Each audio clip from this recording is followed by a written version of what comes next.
But that deal is under increasing diplomatic strain, and Turkey's top diplomat said he's not hopeful of overcoming a deadlock with the EU. Now, Volkan Bozkır said held talks with EU officials in Brussels over a deal to provide Turks visa-free travel in addition to preventing more refugees from entering Europe. The EU wants Turkey to narrow its definition of terrorism.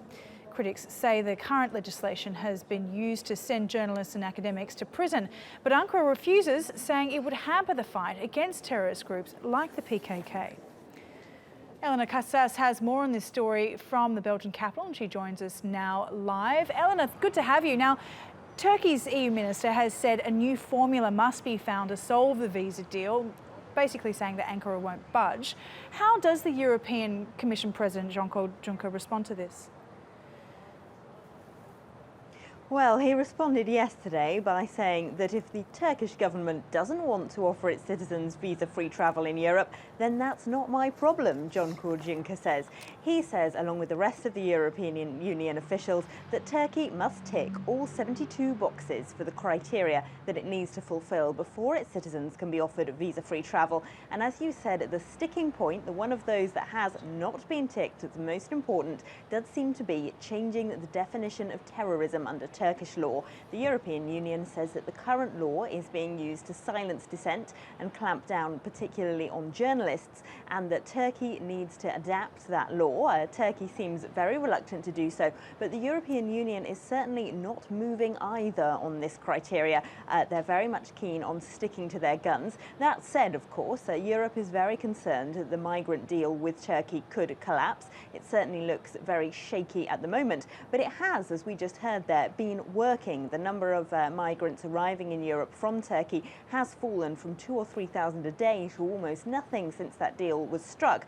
And Europe has invested a great deal of political capital in this, and many European leaders will not be keen on seeing that deal collapse. But they're also not keen to show that, or rather to look like they're compromising on key European values. Yeah, as you say, both camps very stuck in their shoes here. Now, refugees arriving in Greece down 90%, as we mentioned earlier. So that basically could mean there's going to be a huge summer influx of refugees on Europe's doorstep should this deal fall apart.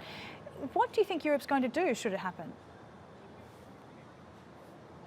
Well, I think they'll certainly find themselves in a rather awkward place. From a PR point of view, if they can spin this as being Ankara's stubbornness that has caused the deal to collapse, they might be able to save it, or rather save some political face from it at least. But practically, if the deal does collapse and the numbers of refugees arriving in Greece soars again, this will be very difficult for Europe to cope with. Of course, most European countries in Eastern Europe on the way from Greece to destination countries like Germany have already imposed border controls on those borders. They're only allowed to do so by EU law for another 6 months. After that, the EU wants all controls to be lifted. But in order to do that, then Greece needs to show that it really is protecting its outside border and that large numbers of migrants are no longer arriving in Europe. So if they start arriving once again, then we'll see a fresh crisis in Europe and tens of thousands of more people perhaps ending up being trapped in Greece, where 50,000 refugees are already stuck without a long-term plan for what to do with them, which is already pushing Greece to a potential breaking point. A lot of hard work that could just fall by the wayside, it seems. Okay, thank you very much for that there, Elena. That's Elena Casas for us in Belgium.